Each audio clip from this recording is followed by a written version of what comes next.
Ethan said she had many names: Anne, Anne-Marie, Annie, Rose, T.T. or D.D.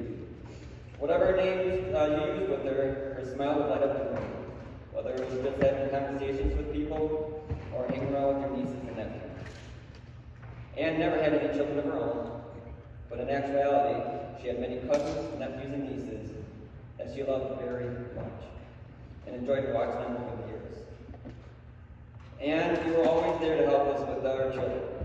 As Jenna stated on Facebook last year on her birthday, the MVP babysitters.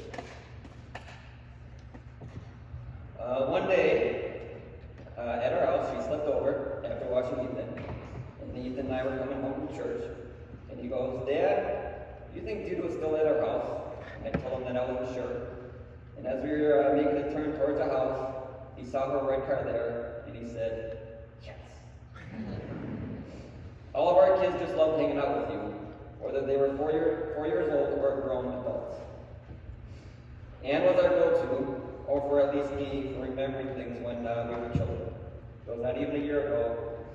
She was the one that helped me remember some things from my dad's eulogy. So I'm going to do my best to remember some things. Here are a couple memories that I have. At the cabin, when we wanted to go skiing out in the water, but Dad said, "We gotta let the boat rest." Anne was a good enough boat driver, and she would take us out. She was so good at it that she got too close to the pier to drop Scott off. And when he let go of the rope, he slid headfirst across the pier and into the other side of the wall. When speaking, I have a tendency to mumble my words at times.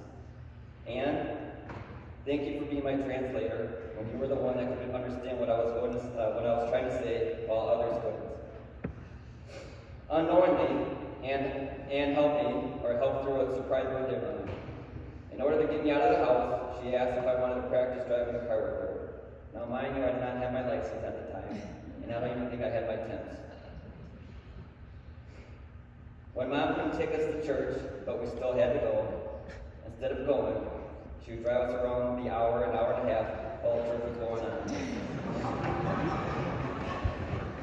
We would then go to church at the end of the Mass to grab a pamphlet and make a Father, do you want to be professional afterwards? There are a couple of things that we can count on with Anne, and these are the duties that I feel I need to delegate to the others. Bringing crumble cookies. Ellie, that's your job. If you need money, go hit the yard guys account. Every Thanksgiving, she would make cheesesteak for us or other big occasions. Ethan, as we talked, that's your job. If you need money, talk to Ellie where the yard guys meet.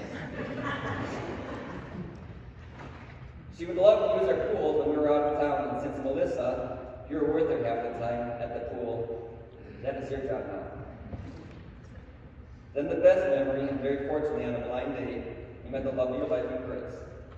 We were so excited for you and how you met a great guy, and how he made you smile. What made us even more excited about your relationship with him is that the two of you were coming together to get together is on time. And that lasted for about a month. The sad news is that you were taken away from us way too early. It'll be tough not to have you at gatherings or just to sit and talk late at night, even though we probably wanted to go to bed. Now we should realize to never take having a loved one around for granted. I guess the good news in all of this is that you're reunited with Chris, Mom, and Dad, who you have missed so dearly. Please, from all of us, give them that big hug, tell them that we love them, we miss them, and the same goes to you. Thank you for being the best big sister I could ask for.